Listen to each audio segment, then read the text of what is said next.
Hello. आज हम पढ़ेंगे कवि मार्कंडेय कहानीकार मार्कंडेय का परिचय।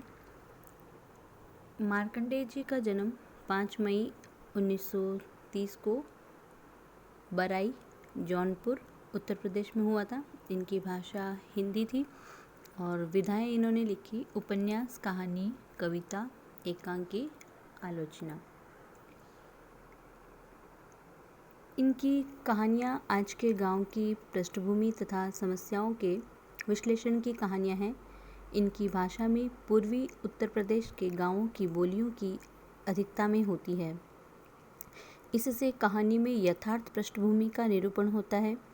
मुंशी प्रेमचंद ने जहाँ कहानी को छोड़ा था, मार्कंडेय ने गांवों की कहानी को वहीं से आगे बढ़ाया।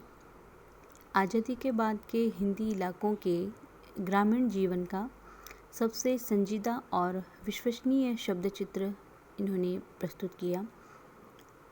अग्निबीज, सेमल के फूल उपन्यास इनका और तथा पान फूल, हंसा जाई अकेला,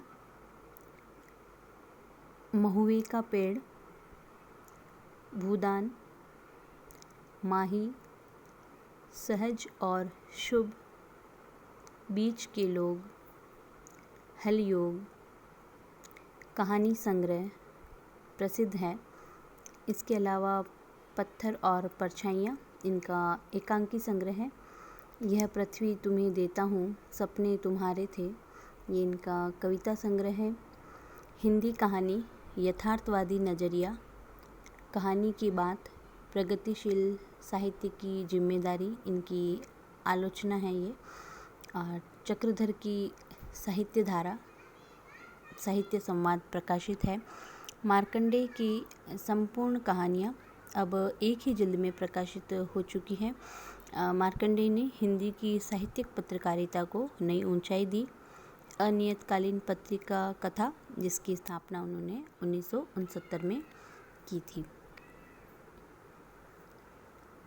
हिंदी के जाने माने कहानीकार थे ये, और वे नई कहानी के दौर के प्रमुख हस्ताक्षर थे।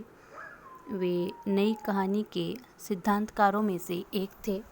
अपने लेखन में वे सदैव आधुनिक और प्रगतिशील मूल्यों के हामीदार रहे। इनकी जो कहानियाँ हैं, आज के गांव के पृष्ठभूमि तथा समस्याओं के विश्लेषण की कहानियाँ हैं। इनकी भाषा में उत्तर प्रदेश के गांवों की बोलियों की अधिकता होती है, जिससे कहानी में यथार्थ पृष्ठभूमि का निरूपण होता है। अब तक इनके कई कहानी संग्रह प्रकाशित हो चुके हैं। इनके अग्निबीज, सेमल के फूल, भूदान,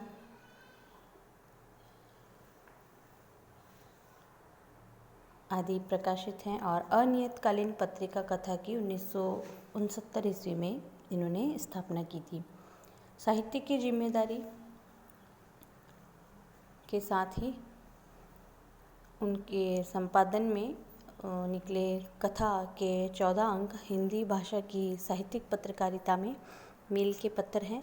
साथ ही मित्र प्रकाशन की पत्रिका माया के 2 विशेषांक 1965 में संपादित किए। उन्होंने नया साहित्य प्रकाशन की स्थापना 1956 में की और महत्वपूर्ण पुस्तकों का प्रकाशन किया।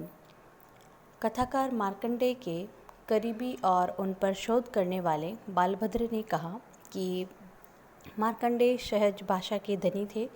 कथाकार और संपादक होने के साथ साथ वह समीक्षक भी थे। 15 वर्षों तक उन्होंने कहानियों और साहित्य की समीक्षा की और रचनाकारों को इस बारे में पता भी नहीं चल सका। दरअसल हैदराबाद से प्रकाशित होने वाली पत्रिका कल्पना में उनकी कहानियाँ वृहद पैमाने पर छपती रही। उसी पत्रिका में मार्कंडेय जी 15 वर्षों तक चक्रधर नाम से स्तंभ लिखते रहे। उन्होंने पत्रिका के संपादक को मना कर दिया था कि वह चक्रधर के बारे में किसी को न बताए। तो ये था कहानीकार मार्कंडेय का संक्षिप्त साहित्यिक परिचय।